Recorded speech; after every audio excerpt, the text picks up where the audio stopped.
Well, the sequel to the very unfunny Boss Baby film is upon us in theaters and on Peacock. So today I'm going to share my thoughts on this sequel, starting now.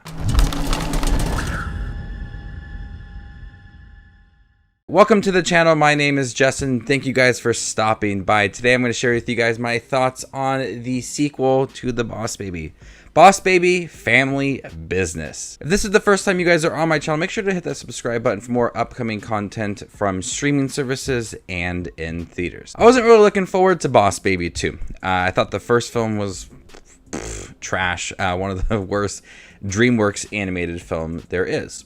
But here on my channel, I just review whatever I want. So I checked out Boss Baby 2 early from Peacock, and I quite enjoyed the film. Now adults Theodore Templeton and his estranged brother take a magical formula that transforms them into babies for 48 hours.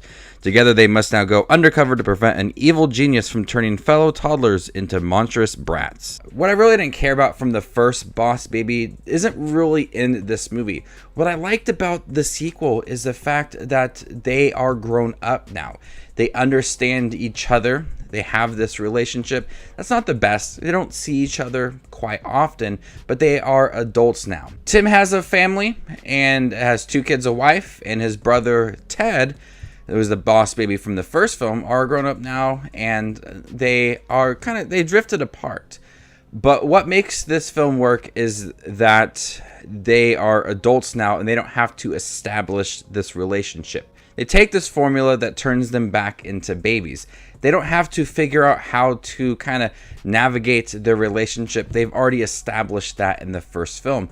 So we can get to the plot of the film much quicker rather than establishing the relationship, kind of working towards it and having those fun, lighthearted moments of them discovering their relationship.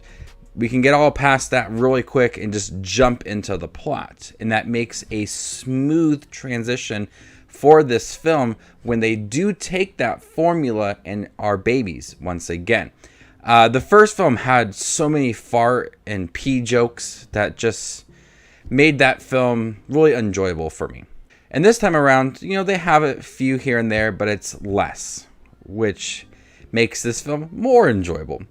Since Tim is turning from an adult to a child, he has his adult mindset, and he becomes friends with his daughter as he's learning this plot of this evil genius, and he goes to her school. It kind of reminds me a little bit of Back to the Future, and he tries to understand his daughter and why she wants to learn so much rather than being a child. And since she doesn't know that that is her dad, she kind of opens up to him and talks a lot about her father. So there's this really nice touch to it, and it talks a lot about preserving your childhood, and once you grow up, you're not a child anymore. And once you grow up, you're not a child anymore. And she's so focused on learning and being the best that she can that she's forgetting how to be a child. And now Tim is trying to teach her how to be a child so she doesn't lose all of her childhood. And so I thought that was a really nice touch to the film, really sweet moments between the two. And then we also have Ted, who's going on this journey of also trying to stop this evil genius. And there's some really funny moments. We have Jeff Goldblum, who voices Dr. Irwin Armstrong. He's a rival of Baby Corp.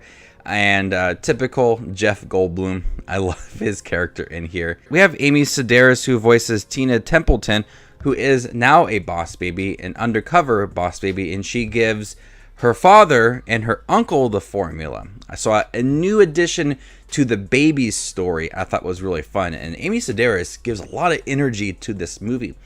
And she makes her character really fun. And watching her work alongside Ted, who also becomes a baby, makes for some really high energy sequences. This movie is constantly going. There's a lot of thrilling, fun moments as the trio is trying to stop this evil genius.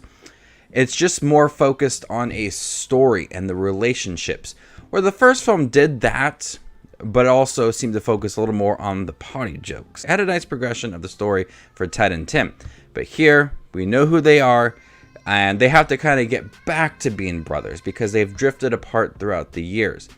And so it's fun to see them kind of get back to where they were in the first one, but also being grown up. So Boss Baby 2, Family Business, really surprised me because I wasn't expecting too much. I honestly didn't want to watch it, but my daughter has been watching a lot of Boss Baby clips on YouTube Kids, so we just sat down and watched it. And I enjoyed it. They used the song Time Warp from Rocky Horror Picture Show very nicely in here. So there's a lot of times where I did smile. It's less focused on the potty jokes and more focused on family and being a child and just having fun. And I think those messages do come across very good in the film. I'm going to go ahead and give Boss Baby Family Business a B. Thank you guys for checking my review for Boss Baby 2 Family Business. Check it out in theaters or on Peacock this weekend. Stay tuned for more up and coming content. My name is Just Monstrous Movies, and you guys stay classy, YouTube.